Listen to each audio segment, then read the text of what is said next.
Hi everyone, my name is Emily, and in today's video I will be sharing how I created this mini album with the new tab die from Trinity stamps. And you can see here I'm using a trick where I'm just picking up a piece of paper inside of my MISTI, and you can see I have the entire stamp set connected on top of the carrier sheet and is attached with the sticky grid mat inside of my MISTI.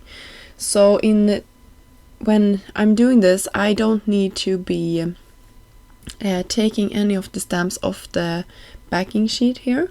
So that is just a trick if you like to use all of the images in one set like this. You can see I have to have a lot of pressure, so I'm just gonna ink this up one more time. You can see there is two images inside of my candy jar, and if I didn't like them to be permanently inside of that, I could have removed just those two. But for me, for today's project, it's totally fine because I will actually cut these out. But before I do that, I will start coloring in my candy, and you can see I'm using the stencils. There is actually two stencils packs that you can pick up. This is the one that colors in the details of this set, and there is another one for coloring in sort of the jar. So this one is really cute. You can see I'm using the blending brushes from Trinity as well. I have really been enjoying those. They are the perfect size for projects like this, and if I need to mask off, that would totally work as well, but I don't pick up too much ink, and it's very easy to control how much I'm putting down and the pressure as well. And you can also see that the stencils for the same candy is lined up beside each other, so it's really easy to just switch those over so that I can color in the next candy.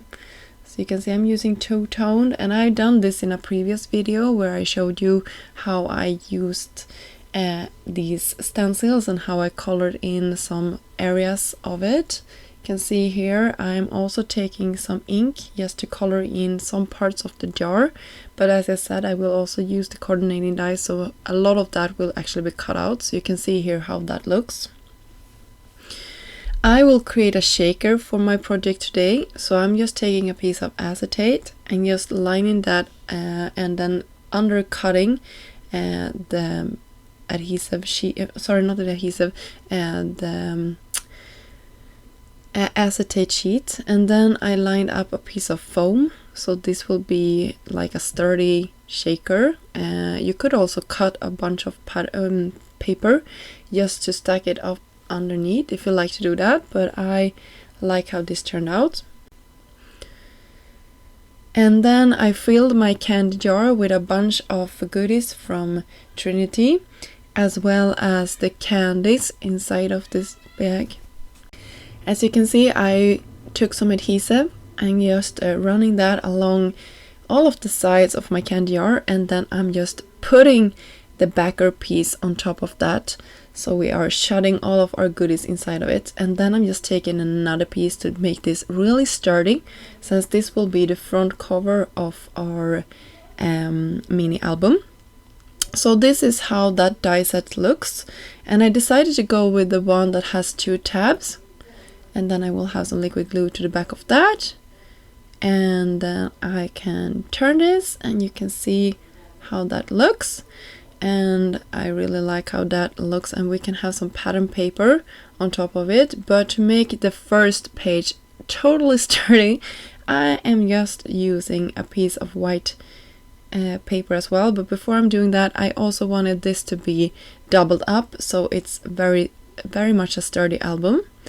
And the pictures that could go inside of this, I think they can be 2 by 2, but you have to check. I didn't do a test run for that, but you can definitely do some smaller pictures in this, or have some ephemera. I think that would be super fun. And there's also reinforcers for the rings itself, so you can see I'm just putting those on top for each of my layers.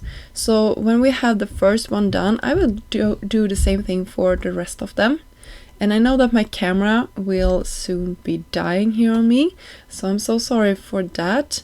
But for this one I wanted some beautiful pattern paper as well, so you can definitely mix and match if you like some pattern paper just to make it a little bit more sturdy. I'm having some harder white cardstock that is having a little bit more weight to it than the pattern papers. Sorry, my glue gun is clogging on me, so I just had to make sure that it was still working. And of course the reinforcers here once more, really cute. So I'm just pressing those in place.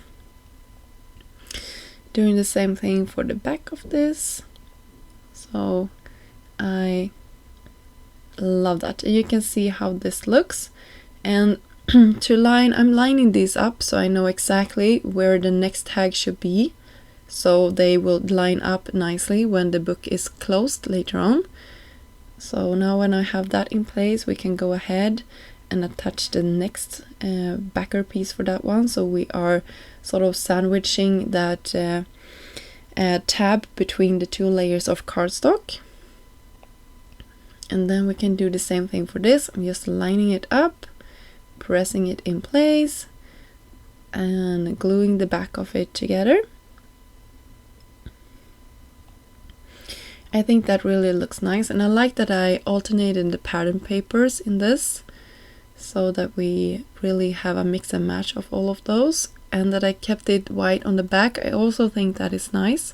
You could have pattern papers for that one as well if you like, but I like to have a white page if you like to write a message or something like that, or write sort of like a diary piece on the second one, the next side. So I think that is nice. And then we have the rings here. I just looked at Amazon and bought some there, but you can definitely look in any hobby affairs. They probably have something like this that you can use. You could also use some twine if you don't have something like this. So this is how our mini album looks, and I think it's just adorable with that shaker as a first page. So the pattern papers, I just showed you which one I used, and that's it. I hope you enjoyed this video and got inspired to create something with the new tab dies. I will have links down below for all of the products I used, and until next time, have a great day. Bye!